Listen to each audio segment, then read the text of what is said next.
I found this file cart in a thrift store, and I almost passed it by until I realized that the rack on the bottom for the files would hold vinyl records really well, and the top was just the right size for turntable or stereo equipment. So I decided to take it home and give it a makeover. The first step was to remove the rack in preparation for painting the frame, and then remove the feet.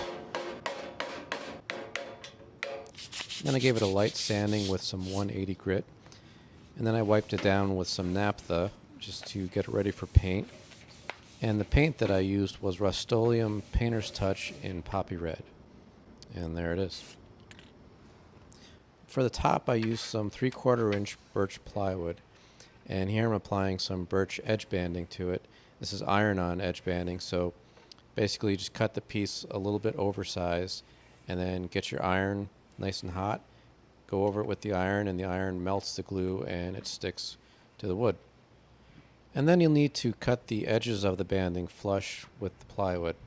There's different ways of doing this. In this case I'm using a plane and just going over it lightly, and it takes the edge off really easily and brings it down flush with the plywood.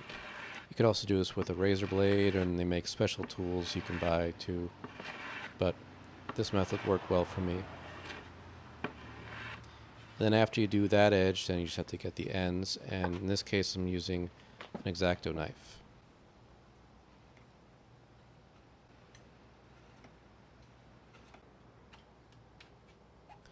And here I'm just going over the edge lightly with some sandpaper to clean it up. And here I'm drilling the screw holes for the wood top. And I clamped that piece of wood to the underside to try to prevent the metal from mushrooming out when the drill bit goes through. And it sort of worked. Kind of. And here I'm applying some shellac to the top. And this will do a couple of things. It'll give the wood a little bit of depth and color, and it'll harden the wood fibers on top and make it easier to sand them smooth, because there was a little bit of a fuzzy grain going on the top there that wasn't sanding off, so the shellac will help.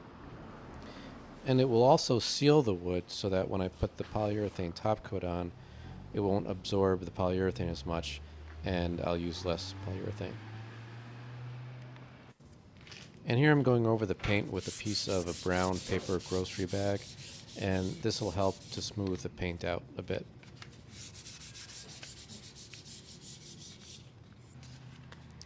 And here I'm going over the top very lightly with some 320 grit sandpaper just to get it ready for the polyurethane.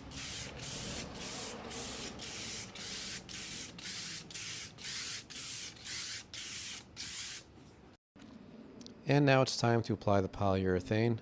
And here I'm using General Finishes High Performance Water-Based Poly in satin. And I'm applying it with a foam brush. And I think the temperature when I did this was probably barely 70 degrees, which was nice because it didn't dry too fast. Sometimes if it's really warm where you're working, and the water-based poly will dry really quickly, and it doesn't give you enough time to really work out the brush marks and get it nice and smooth before it dries. So this is probably the perfect temperature. And here I'm using some Meguiar's cleaner wax, and this will get the paint a little smoother. I had sprayed on a satin clear coat after the red, and the finish after that was a little grainy, so this is a really mild abrasive, and it just helps to smooth that all out. And basically just wipe it on, wipe it off. And here I'm putting the top on, getting it positioned correctly, and then I put some clamps on it to hold it in place because I needed to flip it over to put the screws in. So now I have it flipped over, and this is the underside of the top, and I'm drilling the holes for the screws through that hole in the metal top that I made before and into the wood top. And then I just put some screws in to hold the top on.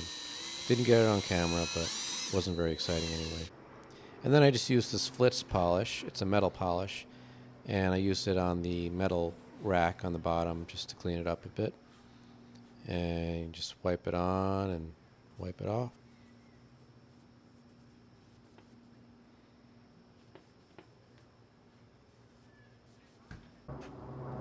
And then put the rack back on.